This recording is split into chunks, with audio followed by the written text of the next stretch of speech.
नमस्कार दोस्तों, मैं हूं डॉक्टर बीके शर्मा। और आज की वीडियो में जो व्यक्ति नशा करते हैं और जब वो रिकवर करते हैं तो उनकी रिकवरी की स्टेज या उनको हम बोल सकते हैं मोटिवेशन की स्टेज क्या है, उसके बारे में बात करेंगे। ये मोटिवेशन की स्टेजेस क्यों इंपॉर्टेंट है? जो व्यक्ति नशा छोड़ते हैं तो उनको नशा छोड़ने में कितना टाइम लगेगा, क्या वो नशा छोड़ सकते हैं कि नहीं छोड़ सकते हैं, क्या वो विलिंग भी हैं कि नहीं है, क्या उनकी इच्छा है कि नहीं है नशा छोड़ने की। तो ये सब कुछ अगर हमने पता करना है तो उसके लिए हमें पता होना चाहिए कि वो मोटिवेशन की किस स्टेज पे हैं। तो दोस्तों ये मोटिवेशन स्टेजेस होती कौन सी हैं? First, pre contemplation stage, contemplation stage, preparation stage, action stage and maintenance stage. तो हम बात करते हैं प्री कॉन्टेम्पलेशन स्टेज की। प्री कॉन्टेम्पलेशन स्टेज क्या होती है?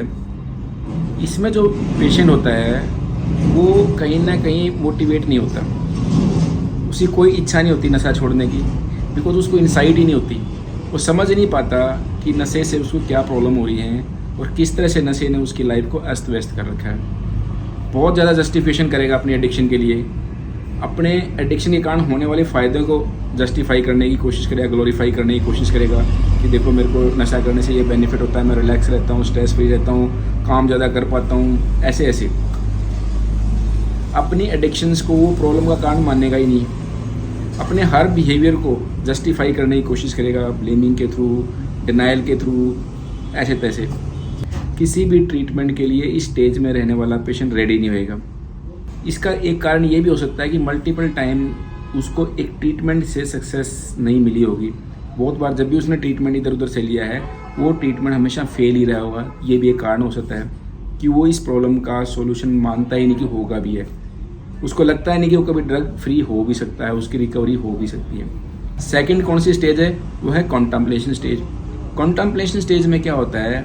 ऐसे में व्यक्ति अपनी एडिक्शन के प्रोज एंड कॉन्स को सर्च करता है। उसको लगता है कि एडिक्शन से फ़ायदे ही बहुत हैं, लेकिन वहाँ पर उसके माइंड में एक ड्रग फ्री रहने की इच्छा भी होती है। वो चाहता भी है कि मैं ड्रग फ्री रहूँ, तो ड्रग फ्री रहने के बेनिफिट के बारे में भी अवेयर होता है इस स्टेज में पेशेंट। नशा छोड़ने के बाद जो उसकी लाइफ चेंज होएगी, जो उसकी ज़िंदगी में जो चेंज आएगा, हैप्पीनेस आएगी, उसके बारे में भी उसको पता होता है। तो यहाँ पे पेशेंट ट्रीटमेंट के लिए भी रेडी हो जाता है। और चाहे फैमिली वाले हों या काउंसलर हों या ट्रीटमेंट फैसिलिटी वाले जो भी या डॉक्टर्स हों, सबकी बातों को ध्यान से सुनता है। और दोस्तों ये स्टेज हमारे लिए ट्रीटमेंट के लिए सबसे इम्पोर्टेंट है। यहाँ पर अगर हम पेशेंट को ब्लेम ना करके, उसको एक्यूज़ ना करके, या उसने जो लॉस किए, जो भी कुछ उसने नुकसान किए अभी तक, उनके बारे में ज़्यादा बात ना करके अगर उसकी रिकवरी के लिए उसको मोटिवेट करने की या ट्रीटमेंट में इन्वॉल्व करने की कोशिश करें तो इस स्टेज से हम उसको फर्दर और आगे ले जा सकते हैं और उसकी रिकवरी को सिंपल हम कर सकते हैं। तो ये स्टेज ट्रीटमेंट के लिए बहुत ही इम्पोर्टेंट स्टेज है। थर्ड स्टेज है, उसको बोलते हैं प्रिपरेशन स्टेज। प्रिपरेशन स्टेज में पेशेंट क्या होता है? उसके अंदर एक स्ट्रॉन्ग अर्जेंसी होती है क्विट करने की ड्रग। उसके मन में होता है कि बस नशा छोड़ना है, जो भी हो जाए अभी। तो ऐसे में वो जिम ज्वाइन कर सकता है, अपनी लाइफ में सिग्निफिकेंट चेंज करेगा, अपनी सेल्फ केयर का ध्यान रखेगा, लाइफस्टाइल को मॉडिफाई करेगा, टाइम पे सोएगा, टाइम पे उठेगा, इवन काउंसलर की या ट्रीटमेंट की हेल्प अपने आप ले सकता है। तो अंदर से उसके मन में होता है कि मैं नशा छोड़ दूं। बट कई बार ऐसा भी हो सकता है कि स्टेज में 2-3 दिन के लिए पेशेंट नशा छोड़ता है, फिर स्ट्रॉन्ग विड्रॉल होने के बाद दोबारा से पेशेंट रिलैप्स कर सकता है इस स्टेज में। बट उसके मन में एक स्ट्रॉन्ग डिजायर होती है इस स्टेज में पहुंचने के बाद कि भाई नशा छोड़ना है। जो फोर्थ स्टेज है उसको बोलते हैं एक्शन स्टेज। इसमें पेशेंट के एक्शन से ही आपको लगेगा कि वो ड्रग फ्री रहना चाहता है, वो नशा छोड़ना चाहता है। उसके लाइफस्टाइल में आपको सिग्निफिकेंट चेंज मिलेगी, उसके सेल्फ केयर में आपको सिग्निफिकेंट चेंज मिलेगी। कोई डिस्ट्रक्शन वाला, कोई वायलेंट वाला बिहेवियर नहीं शो करेगा, एक्टिव रहेगा, मोटिवेटेड दिखेगा आपको, और वो पूरी कोशिश करेगा कि राइट पाथ और राइट चॉइस मेंटेन करने की। जो फिफ्थ स्टेज है उसको बोलते हैं मेंटेनेंस स्टेज।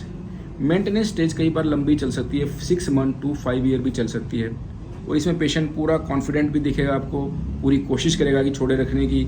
उसके माइंड में पूरी प्लान होगी कि अगर बाई चांस रिलैप्स हो तो उसने कैसे स्ट्रैटेजी यूज़ करनी है, और पूरी कोशिश ये करता है कि दोबारा रिलैप्स ना हो। यहाँ पेशेंट अपनी लाइफस्टाइल में भी, स्लीपिंग स्ट्रक्चर में, अपनी लाइफस्टाइल में भी सिग्निफिकेंट चेंज मिलेगा, सेल्फ केयर में भी सिग्निफिकेंट चेंज मिलेगा, ट्रीटमेंट को भी कॉन्टिन्यूस जैसे एडवाइस किया जाता है वैसे रहेगा, मीटिंग भी अटेंड करेगा। तो यहाँ पे पूरा मेंटेनेंस स्टेज में पेशेंट पूरी अपनी तरफ से पूरा एफर्ट रखता है कि दोबारा रिलैप्स ना हो। और जैसे मैंने पहले ही बताया, ये स्टेज 6 मंथ टू 5 ईयर तक चल सकती है। और दोस्तों जैसे ये कोर्स बताया ना कि first stage, second stage, third stage, fourth stage, ज़रूरी नहीं कि पेशेंट ऐसे ही मूव करते हैं एक स्टेज से दूसरी स्टेज में। कई बार आगे पीछे भी हो सकते हैं कि दोबारा एक्शन स्टेज से पीछे भी आ सकता है, मेंटेनेंस स्टेज से पीछे भी आ सकता है। तो कोई फिक्स कोर्स नहीं है। जैसे मैंने बताया, अगर पेशेंट डिनाइल मोड में है, इंसाइट ही नहीं है, जस्टिफाई कर रहा है अपनी एडिक्शन का, इसका मतलब फर्स्ट स्टेज में है। पेशेंट थोड़ा रेडी हो गया, आपकी बात सुनने लग गया है, वो समझने लग गया कि ट्रीटमेंट लेना है, इसका मतलब सेकंड स्टेज में है। और पेशेंट स्ट्रांगली बोलता है, खुद बोलता है कि मुझे नशा छोड़ना है, मेरे को ट्रीटमेंट की ज़रूरत है, और अपनी लाइफस्टाइल में भी चेंज हो गया, उसके स्लीपिंग स्ट्रक्चर में भी चेंज हो गया, सेल्फ केयर भी इंप्रूव हो गया, एक्सरसाइज भी करना शुरू हो गया, इसका मतलब वो प्रिपरेशन स्टेज में है। सिग्निफिकेंट लाइफस्टाइल चेंज है, एक्शन में दिख रहा है आपको, उसके कोई डिस्ट्रक्टिव बिहेवियर नहीं है, कोई नेगेटिव बिहेवियर शो नहीं कर रहा है, ट्रीटमेंट में पूरी तरह से इन्वॉल्व है, इसका मतलब वो एक्शन स्टेज में है। अगेन उससे ही बेटर है अगर पेशेंट पूरा ट्रीटमेंट को पूरी तरह से ले रहा है, पूरा कॉन्फिडेंट दिखता है, अपनी AANA की मीटिंग अटेंड करता है, और हर एक वो एक्टिविटीज़ करता है जिससे उसको बेनिफिट मिले, जिससे उसका रिलैप्स ना हो, इसका मतलब वो मेंटेनेंस स्टेज में है।